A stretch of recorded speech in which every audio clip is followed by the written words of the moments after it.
دعا پڑھ لیجئے. اللہم صلی علی سیدنا و حبیبنا و مولانا محمد و بارک وسلم علیہ. اللہم رب یسر ولا تعسر وتمم بالخیر. رب یسر ولا تعسر وتمم بالخیر. رب یسر ولا تعسر وتمم بالخیر.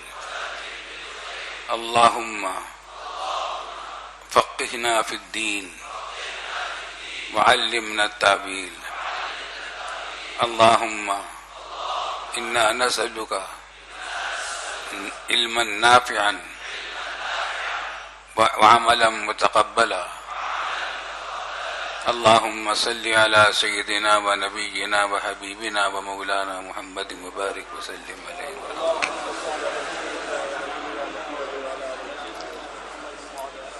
آپ نے مقدمہ امام مسلم رحمۃ اللہ علیہ کا تو سبقاً لفظاً پڑھا ہے نا استاد کے ساتھ. اہم مقدمہ ہے، اس کا مباحث آپ کے ذہن میں ہونے چاہیے اور ان پر نظر بھی کرتے رہنا چاہیے. اس میں کچھ باتیں وہ بھی ہیں جو درس بخاری کے اندر بھی آ گئی ہیں. دوسری بات یہ ہے کہ اس کی عبارت آپ کس طرح پڑھیں گے. ہم نے اس میں لکھا ہوا ہے درس مسلم میں سند عبارت کس طرح پڑھا کریں گے. پڑھ لیا، مطالعہ کر لیا. جس نے آج مطالعے کی تیاری کی وہ بتائے کہ کس طرح عبارت پڑھے گا. بالسند المتصل منا کس طرح پڑھے گا.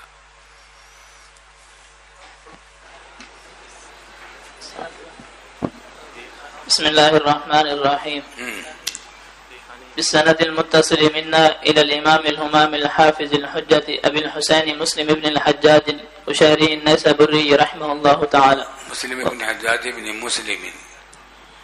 مسلم ابن حجاج ابن مسلم ابن آگے پڑھو،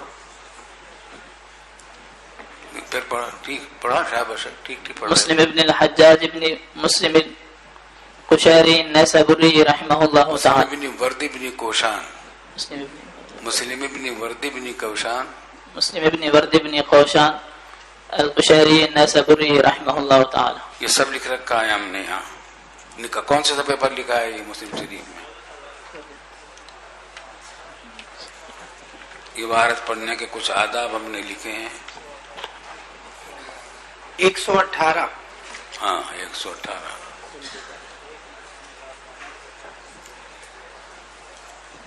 اس کو یاد کر لیں. جس طرح آپ نے البخاری سنا یاد کیا تھا اسی طریقے سے صحیح مسلم بھی آپ یاد کر لیں. بالسند المتصل منا پوری عبارت رکھ دی ہم نے. کشاد القشیری النیشاپوری رحمہ اللہ، نیشاپور کے رہنے والے امام مسلم رحمۃ اللہ علیہ.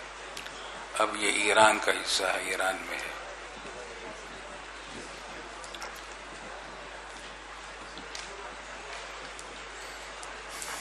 اور دوسری بات یہاں پر یہ ہے، آپ کو یاد ذہن میں ہوگا حدیث جامع کتاب جامع کس کو کہتے ہیں. اقسام انواع المصنفات فی علم الحدیث پڑھا ہے نا آپ نے. تو حدیث کتاب جامع کس کو کہتے ہیں؟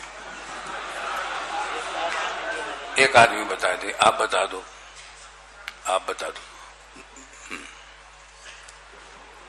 جامع اس کتاب کو کہتے ہیں جس میں 8 مضامین کے حدیث جمع ہوں. ہاں 8 کے 8 سب 8. اب 8 مضامین کیا ہیں؟ شعر سنا دو. خیر شعر نہ صحیح سنو، ویسے سنا دو. چلو. تفسیر، عقائد، آداب، احکام، سیر، فتن، مناقب، اشرات.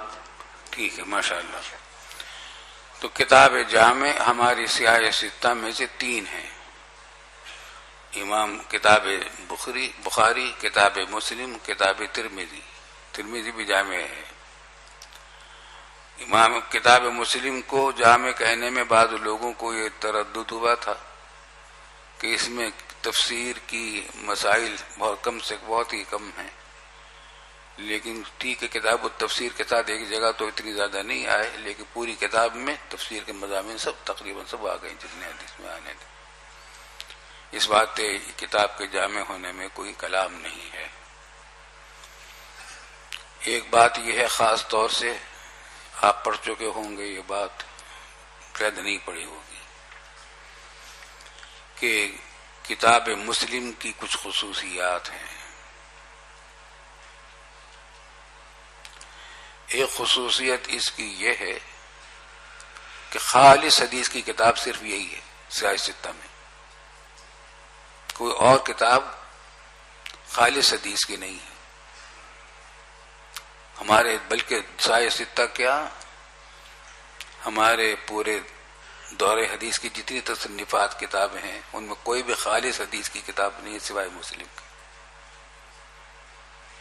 کیونکہ امام بخاری نے تو اپنا فقہ بھی اس کتاب میں لکھ دیا ہے، امام ترمذی افعال فقہا، مذاہب فقہا اور ان کے دلائل بھی ذکر کرتے ہیں، ابو داؤد بھی قال ابو داؤد کہتے ہیں جگہ جگہ، اور بحث آتی ہے، مسائل ہے، معتیان کا بھی کم از کم باب کا عنوان تو ہوتا ہے، نسائی اور ابن ماجہ میں بھی اسی طرح۔ امام مسلم رحمۃ اللہ علیہ نے باب تک نہیں لکھا، تراجم الابواب بھی قائم نہیں کیے، جتنے تراجم الابواب آپ کو کتابیں ملیں گے یہ خود امام مسلم کے لگائے ہوئے نہیں ہیں، ترجمہ حاشیے پر اسی وجہ سے حاشیے پر لکھے ہوئے ہیں، بلکہ شارحین نے اپنے اپنے فہم کے مطابق، اپنے اپنے فقہ کے مطابق جو کچھ ان احادیث سے سمجھا وہ اس کا ترجمہ الباب میں ذکر کر دیا۔ بات سمجھ میں آ رہی ہے؟ مثلا چنانچہ صحیح مسلم کے جو شارح ہمارے پاس جو نسخہ ہے صحیح مسلم کا، یہ علامہ نووی رحمۃ اللہ علیہ کا دیوبند نسخہ ہے، علامہ نبی کی شرح کا ہے، شرح اس میں آئی ہے، تو اس میں تراجم الابواب بھی امام نووی رحمۃ اللہ علیہ نے فقہ شافعی کے مطابق قائم کی ہے، اور علامہ حبی کی شرح بھی ہے، الگ ہے، چھپی ہوئی ہے، وہ مالکی ہے، تو انہوں نے تراجم الابواب اپنے مذہب کے مطابق قائم کیے ہیں۔ امام مسلم رحمۃ اللہ علیہ نے ترجمۃ الباب کہیں قائم نہیں کیا، یہ ان کی انتہائی درجے کی احتیاط ہے، اور ان کے پیش نظر یہ ہے کہ میری کتاب خالص حدیث کی کتاب ہو جس میں میں اپنی رائے بھی ذکر نہیں کرتا۔ ترجمۃ الباب جو ہوتا ہے وہ ایک قسم کا دعویٰ ہوتا ہے مصنف کی طرف سے کہ میں اس حدیث کا یہ مطلب سمجھتا ہوں، تو امام بخاری رحمۃ اللہ علیہ نے اپنی سمجھ کیا ہے وہ ذکر نہیں کی، یا تو اس وجہ سے کہ کتاب کو خالص رکھنا چاہتے تھے، یا اس وجہ سے کہ اپنے آپ کو تواضعاً مجتہد مطلق کے درجے میں نہیں پایا۔ امام بخاری رحمۃ اللہ علیہ مجتہدین مطلق میں سے ہیں، جو قرآن و سنت سے براہ راست استنباط احکام کرتے ہیں۔ اگر حدیث سے استنباط کرتے اور ترجمۃ الباب قائم کرتے تو یہ دعویٰ ہوتا ہے اس بات کا کہ میں مجتہد مطلق ہوں۔ امام مسلم رحمۃ اللہ علیہ نے اپنے آپ کو اس دعوے سے بچایا ہے۔ بات سمجھ میں آ رہی ہے؟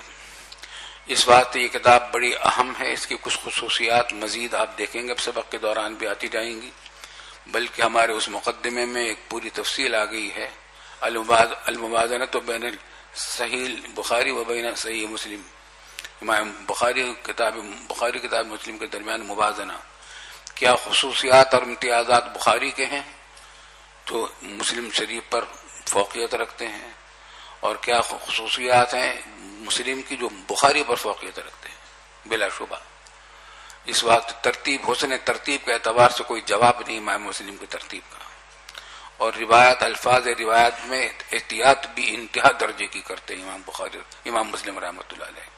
امام بخاری کا اتنی درجے کی احتیاط نہیں ہے الفاظ کی نقل میں جتنی امام بخاری نے، روایت بالمعنی کرتے ہی نہیں، اپنی طرف سے نہ اختصار ہی نہیں کرتے حدیث کا۔ خیر، بڑی اہم خصوصیات آپ ذرا مطالعہ کر لیجیے گا، الموازنۃ بین الصحیحین۔ بات سمجھ میں آ گئی بھائی؟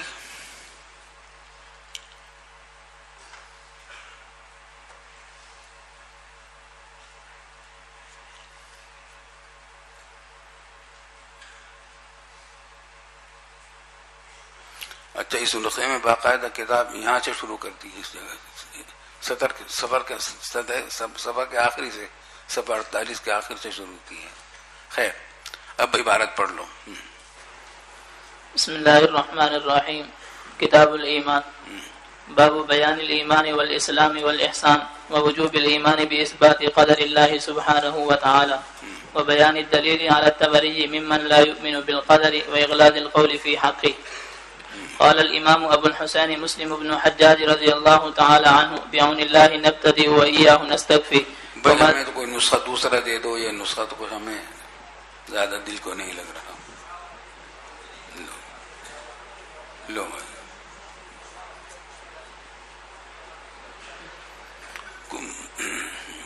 وہ ٹھیک ہے، یہ ٹھیک ہے، یہ ٹھیک ہے. بہت اچھا نسخہ ہے یہ، اور قدیمی کو تو خانے کا نسخہ ہے، بہت اچھا نسخہ ہے یہ. جی. قال الامام ابو الحسين مسلم بن الحجاج رضي الله تعالى عنه بعون الله نبتدئ واياه نستكفي وما توفيقنا الا بالله جل جلاله. بسند المتصل من نہیں پڑھا آپ نے؟ وہ پڑھیں. وبالسند المتصل من شروع سے بسم اللہ الرحمن الرحیم. بسم الله الرحمن الرحيم. بالسند المتصل منا إلى الإمام الهمام الحافظ الحجة أبي الحسين مسلم بن الحجاج مسلم بن برد بن كوشاد القشيري النيسابوري رحمه الله تعالى ومتعنا بعلومه وبركاته آمين. آگے قال الإمام أبو الحسين مسلم بن الحجاج رضي الله نہیں قال بعون الله نبتدئ.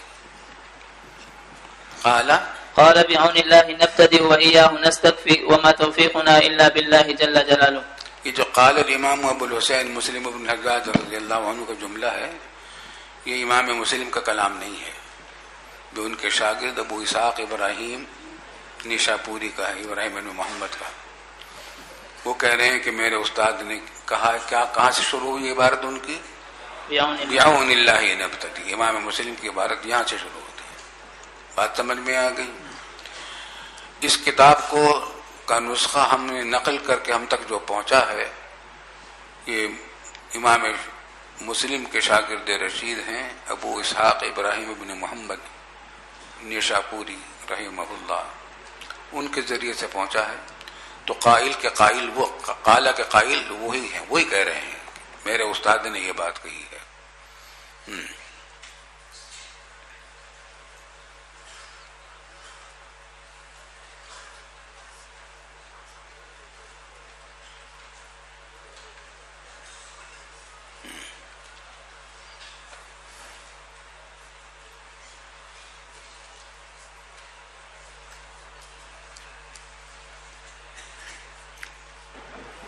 وبه قال حدثنا بعون اللہ نبتدی وإیاہ نستکفی. امام بخاری رحمۃ اللہ علیہ نے تو خطبہ ذکر نہیں کیا تھا اپنی کتاب کا، بسم اللہ الرحمن الرحیم جو شروع کر دی تھی. اور یہاں امام مسلم رحمۃ اللہ علیہ نے خطبہ کے الفاظ بھی ذکر کیے، بعون اللہ نبتدی وإیاہ نستکفی وما توفیقنا الا باللہ جل جلالہ. اور یہ جو رضی اللہ عنہ کہا ہے امام مسلم کے نام کے ساتھ ان کے شاگرد ابو اسحاق ابراہیم نے، یہ عام عرف کے خلاف ہے. اصول الشاشی میں بھی آپ نے رضی اللہ عنہ پڑھا امام ابو حنیفہ کے ساتھ نام کے ساتھ، اور یہاں اسلام امام مسلم کے ساتھ رضی اللہ عنہ کا. فی نفسی شرعن جائز ہے، کیونکہ دعا ہے رضی اللہ عنہ اللہ تعالیٰ راضی ہو جائے. یہ دعا آپ کو بھی دی جا سکتی ہے، ہمیں بھی دی جا سکتی ہے، ہم بھی چاہتے ہیں کہ اللہ تعالیٰ ہم سے راضی ہو جائے. تو فی نفسی تو یہ جائز ہے، لیکن اب عرف یہ بن گیا ہے اب صدیوں سے کہ رضی اللہ عنہ کا لفظ صحابہ کرام کے ناموں کے نام کے ساتھ آتا ہے. اس واسطے عام مجموع میں عوام کے سامنے رضی اللہ عنہ کا لفظ نہیں استعمال کرنا چاہیے غیر صحابی کے نام کے ساتھ، ورنہ ان کو یہ شبہ ہو جائے گا کہ یہ بھی صحابی ہیں، ان کو صحابی سمجھنے لگیں گے. آگے پڑھیے. وبه قال حدثني وبه قال حدثني أبو خيثمة زهير بن حرب قال حدثنا وكيع عن كهمس عن عبد الله بن بريدة عن يحيى بن يعمر قال وحدثنا عبيد الله بن معاذ العنبري وهذا حديثه قال حدثنا أبي قال حدثنا كهمس عن ابن بريدة عن يحيى بن يعمر قال كان أول من قال في القدر بالبصرة معبد الجهني فانطلقت أنا وحميد بن عبد الرحمن الحميري حاجين أو معتمرين فقلنا لو لقينا أحدا من أصحاب رسول الله صلى الله عليه وسلم فسألناه عما يقول هؤلاء في القدر فوفق لنا عبد الله بن عمر بن الخطاب رضي الله تعالى عنهما داخل المسجد فاكتفنته أنا وصاحبي أحدنا عن يمينه والآخر عن شماله فظننت أن صاحبي سيكل الكلام إلي فقلت يا أبا عبد الرحمن إنه قد ظهر قبلنا ناس يقرؤون القرآن ويتقفرون العلم وذكر من شأنهم وأنهم يزعمون أن لا قدر وأن الأمر أنف قال إذا لقيت أولئك فأخبرهم أني بريء منهم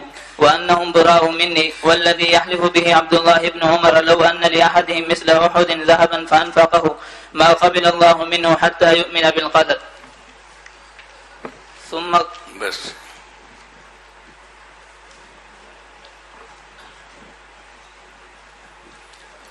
دیکھیے سند دیکھیے ببی قال حدثنی ابو خیثمۃ زہیر بن حرب، امام مسلم رحمۃ اللہ علیہ کے خاص شاگردوں میں سے ایک ہیں، ان کی 1000 سے زیادہ روایتیں امام مسلم نے نقل کی ہے، سب سے پہلے حدیث بھی انہی کے واسطے لائے۔ وہ کہہ رہے ہیں کہ حدثنا وکیع، مشہور امام حدیث ہیں، امام شافعی کے استاد ہیں۔ شکوت الی وکیع سوء حفظی فاوصانی الی ترک المعاصی۔ عن کہمس، یہ بھی مشہور محدث ہیں، بڑے محدث ہیں۔ عن عبداللہ بن بریدہ عن یحییٰ بن یعمر، یہ ایک طریقہ آیا۔ یہ دوسرا طریق ہاں کے بعد شروع ہو رہا ہے، اس میں امام بخاری کے استاد ہیں عبید اللہ بن معاذ العنبری، وہذا حدیثہ، اور الفاظ ہیں تو روایت دونوں سے، ابو خیثمہ نے بھی روایت کی ہے یہ حدیث، امام بخاری کو سنائی ہے، اور عبید اللہ بن معاذ العنبری نے بھی سنائی ہے۔ بتا دیں امام مسلم رحمۃ اللہ علیہ کے صاحب اللفظ کو متعین کر رہے ہیں، میں کن کے الفاظ میں روایت کر رہا ہوں، وہ ہے کون؟ وہذا حدیثہ، عبید اللہ بن معاذ کے الفاظ میں نقل کر رہے ہیں۔ دونوں کی روایتیں متعدد معنی کے اعتبار سے، مضمون کے اعتبار سے، لیکن الفاظ میں کچھ فرق ہے۔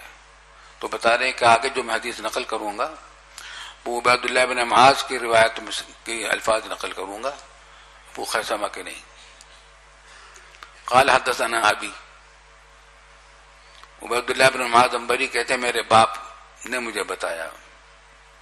وہ کون ہے؟ معاذ العنبری باپ ہے۔ قال حدثنا کہمس عن ابن بریدہ عن یحییٰ بن یعمر، سند وہی آ رہی ہے، کہمس ہیں، ابن بریدہ ہیں، یحییٰ بن یعمر ہیں۔ لیکن یہاں اشکال ہونا چاہیے آپ حضرات کو، بعض لوگوں کو نہیں ہوتا، خیر جو غور کرتے ہیں ان کو ہوتا ہے۔ آپ نے کتاب مسلم کے مقدمے میں بالکل پہلے شروع ہی میں بات پڑھ لی ہے امام مسلم کی، انہوں نے یہ دعویٰ کیا ہے کہ میں تکرار نہیں کروں گا اپنی کتاب میں، تکرار کی نفی کی، بالکل تکرار نہیں کروں گا، اور چنانچہ امام مسلم رحمۃ اللہ علیہ نے اس وعدے کو نبھایا ہے، حتی الامکان تکرار نہیں ہونے دیا انہوں نے۔ جہاں کی تکرار ہے وہ کسی فائدے کی وجہ سے ہے، یہاں سب سے پہلی جو روایت آ رہی ہے اس میں تکرار ہے۔ قاعدہ یہ ہے کہ ہائے تحویل آیا کرتی، یہاں مدار الحدیث کون ہے؟ کہمس مدار الحدیث ہے، تو اصول یہ ہے کہ مدار الحدیث سے پہلے ہائے تحویل آیا کرتی ہے تاکہ تکرار لازم نہ آئے۔ یہاں پر مدار الحدیث کہمس ہیں، ان سے پہلے ہائے تحویل نہیں لائے، 3 راویوں کے بعد لائے ہیں، کہمس کے بعد، عبداللہ ابن برادہ کے بعد، یحییٰ ابن یعمر کے بعد، اور پھر ان سب کے نام دوبارہ پھر بھی آ گئے، تکرار لازم آ گیا، اسی وجہ سے کہا ہے تعبیل وہاں نہیں لائے، اگر وہاں سے لے آتے تو تکرار لازم نہ آتا۔ یہ 3 ناموں کا کہمس، ابن برادہ اور یحییٰ ابن یعمر۔ سمجھ میں آ رہی ہے نا بات؟ تکرار ہو گیا نہیں؟ تو خوب سمجھ لیجئے کہ یہ تکرار امام مسلم نے جو کہا کہ تکرار نہیں ہونے دوں گا، مطلب یہ کہ بے فائدہ ایک تکرار نہیں ہونے دوں گا. جہاں تکرار کا کوئی فائدہ ہوگا وہ کروں گا، یہاں ایسا ہی بات ہے، یہاں تکرار میں فائدہ ہے، وہ دیکھیے. اور اسی سے وہ باتیں سامنے آئیں گی جو امام مسلم کی خصوصیات میں شامل ہیں. وہ یہ کہ ابو خیثمہ کا استاد کے بارے میں امام بخاری کہتے ہیں کہ حدثنی، اور عبداللہ بن معاذ کے بارے میں کیا کہا ہے؟ حدثنا. فرق کر رہے ہیں. وہی بات امام بخاری اور امام مسلم کے درمیان جو اختلاف چلا رہا ہے متقدمین و متاخرین کا. امام بخاری تو فرق نہیں کرتے، یہاں پر حدثنی کہا ہے کیونکہ امام مسلم نے ابو خیثمہ سے جب حدیث سنی تھی تو وہ اکیلے تھے، اور جب معاذ نے عبداللہ بن معاذ سے سنی تو اس وقت امام مسلم اکیلے نہیں تھے، بتا رہے میرے ساتھ اور بھی لوگ تھے سننے والے. تو صورتحال کو واضح کر رہے ہیں. امام بخاری ان چیزوں کا اہتمام نہیں کرتے. آئی سمجھ میں بات؟ دیکھیے، اور دوسری بات یہ پر دیکھیے کہ وکیل کے بعد احمد کہمس ہے ان کہمس، اور عبیداللہ بن معاذ کے طریق میں کیا ہے؟ حدثنا کہمس. ان میں امام مسلم کہہ رہے تھے، امام بخاری نے کہا تھا کوئی فرق نہیں ہوتا ان میں اور حدثنا میں. جب شرط ان میں شرط پائی جائے تو پھر اس میں اور حدثنا میں کوئی فرق نہیں. امام مسلم اس فرق کو واضح کرتے ہیں کہ نہیں، فرق ہے. کہمس سے روایت بصیغہ ان ہوئی ہے تو میں اسی طریقے سے نقل کروں گا، اور عبیداللہ نے حدثنا کہمس کا لفظ استعمال کیا ہے، میں اسی طرح لاؤں گا. استاد کے الفاظ کی پوری پابندی کی امام مسلم رحمۃ اللہ علیہ نے. بات سمجھ میں آ رہی ہے؟ اور عبداللہ بن بریدہ میں بھی تکرار نہیں ہے. اس بات ہے کہ اگر دوسرے طریق کو نہ لاتے، عن ابن بریدہ کے ساتھ پہلے طریق کو نہ لاتے اگر، تو یہ پتہ نہ چلتا کہ ابن بریدہ کون ہے، کیونکہ ابن بریدہ دو ہیں، عبداللہ بن بریدہ اور سلیمان بن بریدہ، انہی کے بھائی ہیں. پتہ نہ چلتا کہ راوی سلیمان بن بریدہ ہیں یا عبداللہ بن بریدہ. تو یہاں امام مسلم رحمۃ اللہ علیہ نے اس طریق کو اس وجہ سے ذکر کیا، پہلے طریق کو، اور دوسرے طریق کو کس وجہ سے ذکر کیا؟ کچھ میں حدثنا ہے، اس میں حدثنا نہیں تھا. بات سمجھ میں آتی ہے؟ ابن بریدہ ان یحییٰ بن یعمر، یحییٰ بن یعمر اور یحییٰ بن یعمر اکثر نسخوں میں یہ برابر ہے اسی طرح، لیکن علامہ نووی کو تلاش رہی کہ تکرار اس میں بظاہر تکرار نظر آ رہا ہے بے فائدہ، تو جواب دیا کہ مجھے مل گئی ایک روایت، اور ایک روایت ایسی بھی ہے کہ جس میں یحییٰ کا لفظ ہے، ابن یعمر کا لفظ نہیں ہے. بات سمجھ میں؟ ایک طریقہ ایسا ہے، ایک طریقہ ایسا ہے اس میں. تو اس وجہ سے یہاں پر امام مسلم رحمۃ اللہ علیہ نے دونوں طریقوں کے پورے نام ذکر کیے ہیں. تکرار بے فائدہ کہیں بھی نہیں ہے. بات سمجھ میں آ گئی؟ دوسری بات یہ کہ یہ بات جائز ہے کہ جب کسی دو استاد سے کوئی ایک حدیث سنی ہے، معنی سب کے ایک ہوں لیکن الفاظ میں تھوڑا فرق ہو، تو ایسی حدیث کو جب نقل کرے دو استادوں کی طرف منسوب کر کے، تو یہ ظاہر نہ کرے کہ کس کے الفاظ میں حدیث کو نقل کر رہا ہوں، تو یہ جائز ہے. چنانچہ امام بخاری ذکر نہیں، صاحب اللفظ کی تعین نہیں کرتے کس کے الفاظ میں نقل کر رہا ہوں، کہیں اتفاق سے کر دیتے ہیں. امام مسلم رحمۃ اللہ علیہ التزام کرتے ہیں کہ جب کبھی دو استادوں سے الگ الگ حدیث سنی ہے تو یہ متعین کر کے کہ اب یہاں جو میں حدیث نقل کر رہا ہوں وہ فلاں استادی کے الفاظ میں نقل کر رہا ہوں، اب دوسرے استاد کے الفاظ کو نہیں. بات سمجھ میں آ رہی ہے؟ امام مسلم رحمۃ اللہ علیہ کے انتہائی درجے کی احتیاط ہیں، اور یہ سب خصوصیات آپ پڑھ چکے ہیں امام مسلم کی خصوصیات میں ہمارے مقدمے میں. جی قال کان ابل من قال فی القدر بالبصرۃ معبد الجہنی. ابلا بھی پڑھ سکتے ہیں، ابلو بھی پڑھ سکتے ہیں، خبر مقدم یا اس میں مؤخر سب اس طرح ہو سکتا ہے. فی القدر اور قدر دونوں طریقے سے پڑھا گیا. تقدیر جس کو ہم کہتے ہیں، قدر کے بارے میں بصرے میں سب سے پہلے جس شخص نے کلام کیا وہ معبد الجہنی تھا، جبریہ میں سے تھا، بلکہ قدریہ میں سے تھا. بصرے میں تھا. بصرہ، بسرا، بسرا تینوں طریقے سے پڑھا گیا. بصیرہ چاروں طریقے سے بصرہ کا لفظ بولا جاتا ہے. حسن بصری رحمۃ اللہ علیہ کی مجلس میں جایا کرتا تھا امام عبد الجہنی. جہنی نسبت ہے جوہینہ قبیلہ کی طرف. جب یہ بصرہ شہر آباد ہوا تو جوہینہ قبیلے کے لوگ بھی یہاں آ کر آباد ہوئے. انہی کے ساتھ یہ بھی رہنے لگا تھا امام عبد الجہنی، تو اس کو بھی جوہنی کہا جانے لگا. یہ خود جہان جوہینہ کا تھا یا نہیں تھا، قبیلے میں شامل تھا یا نہیں، اس کی صراحت نہیں ملتی. بات سمجھ میں آئی؟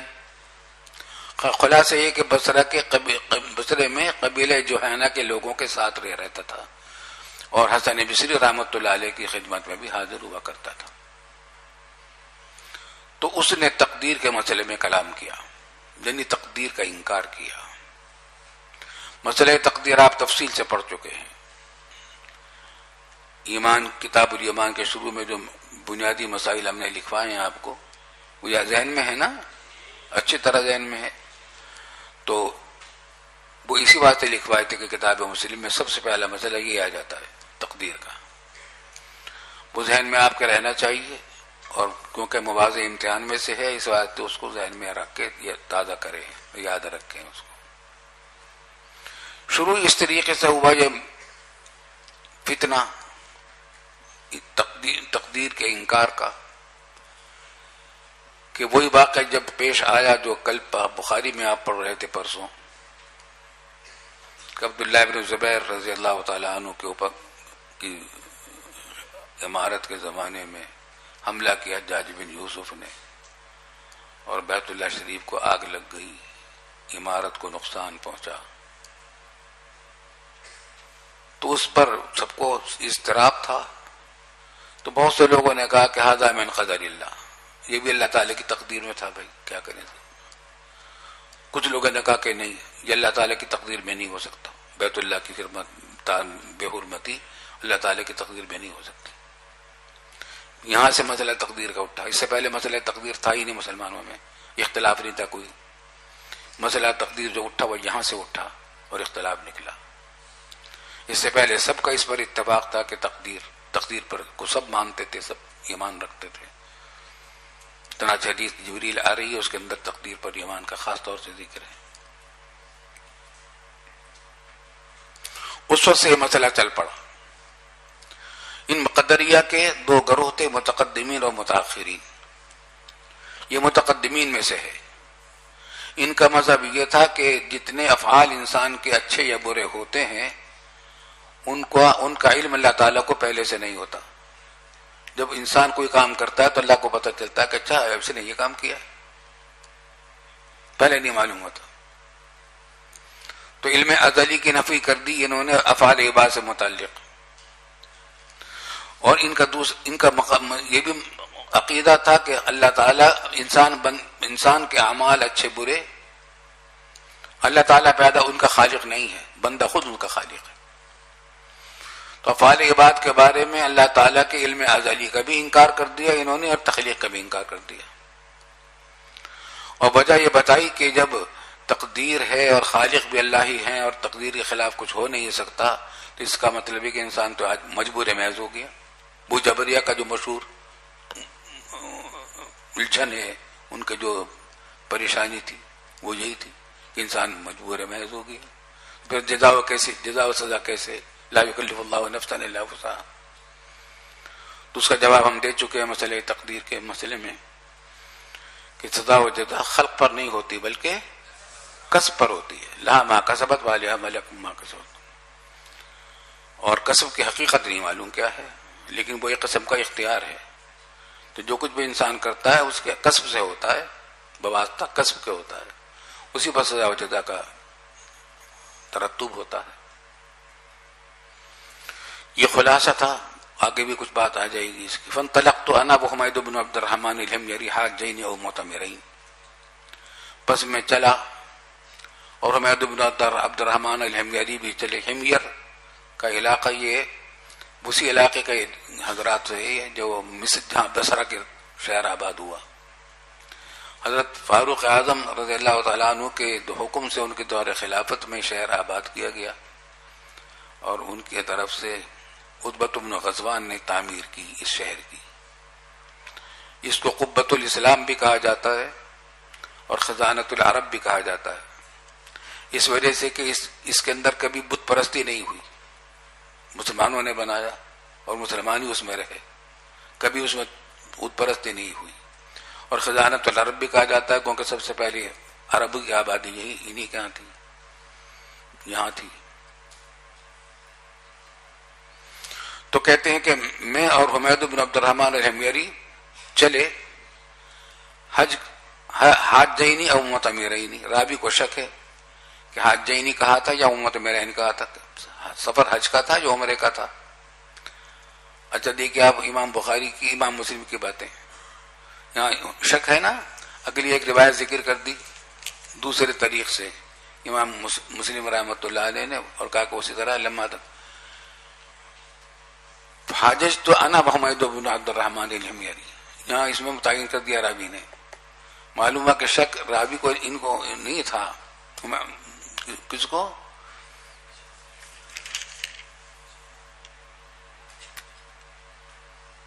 ابن یعمر کو شک نہیں تھا، شک جو تھا وہ بعد میں تھا. خیر، تو امام مسلم رحمۃ اللہ علیہ ان چیزوں کو واضح کرتے چلے جاتے ہیں. بخاری کے یہاں پھر یہ ہوتا ہے کہ تابعہ فلان الا کذا و کذا، پھر ذابہ کی ضمیر کا مرجع تلاش کرتا رہتا ہے آدمی کا مرجع کیا ہے، اور مطابات وہ کس حد تک مطابات ناقصہ ہے یا کاملہ ہے، الفاظ میں ہے یا معنی میں ہے. بڑی بڑی بحثیں چلتی ہیں. امام مسلم کا یہ بحث کرنے کی ضرورت ہی نہیں پیش آتی. ایسے ترتیب لاتے ہیں امام بخاری. امام مسلم آسان بہت بنایا ہے روایتوں کو. امام بخاری نے مشکل بنانے کا اہتمام کیا ہے، بلکہ جہاں کوئی آسان بات ہوتی ہے اس کو بھی مشکل بنا کے پیش کرتے ہیں. اور امام مسلم رحمۃ اللہ علیہ ہر مشکل جگہ کو آسان کر کے لاتے ہیں.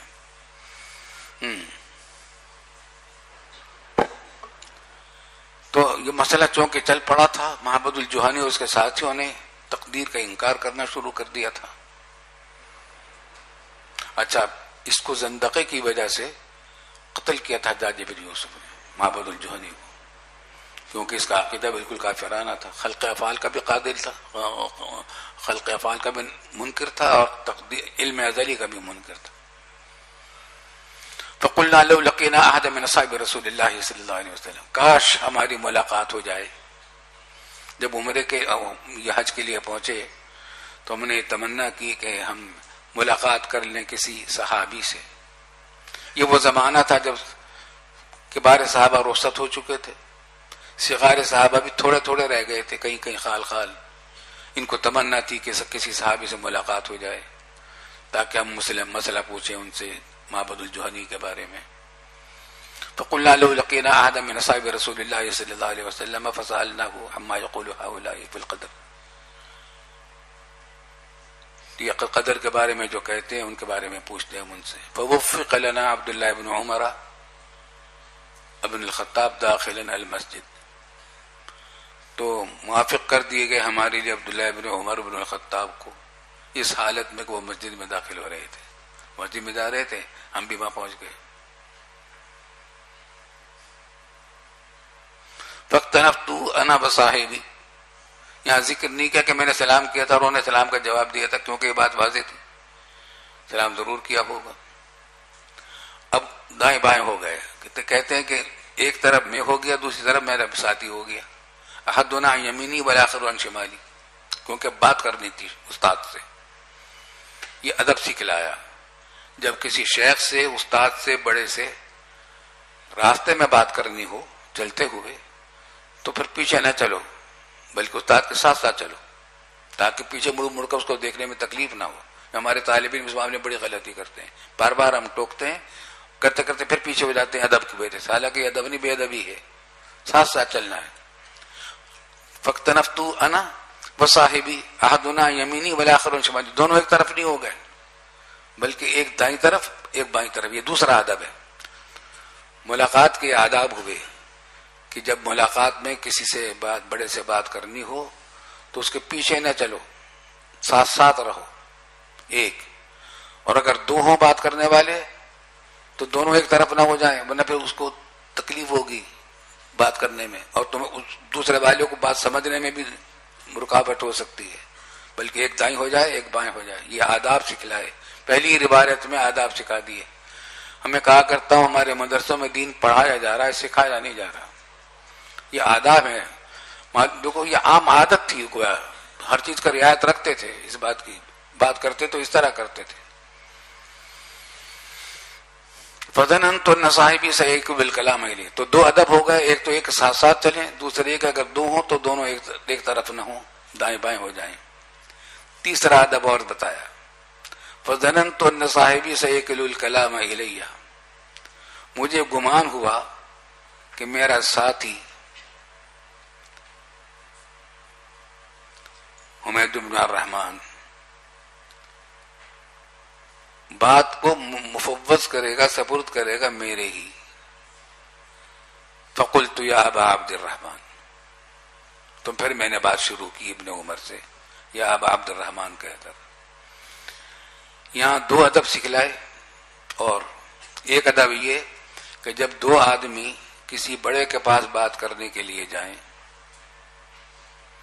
اور دونوں درجے میں برابر کے ہوں تو ابتداء کلام دوسرے کو جائز نہیں، مناسب نہیں، بے ادب کے خلاف ہے جب تک دوسرے سے اجازت نہیں لے لے.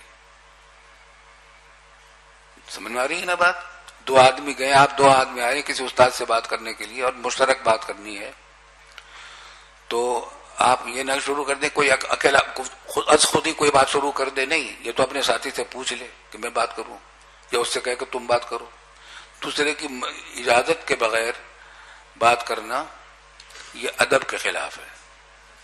اس واسطے مجھے اس ادب کا لحاظ کرنا چاہیے تھا، لیکن مجھے گمان یہ ہوا کہ اگر میں ان سے کہوں گا کہ آپ شروع کریں تو وہ مجھے ہی کہیں گے کہ آپ شروع کر دیں.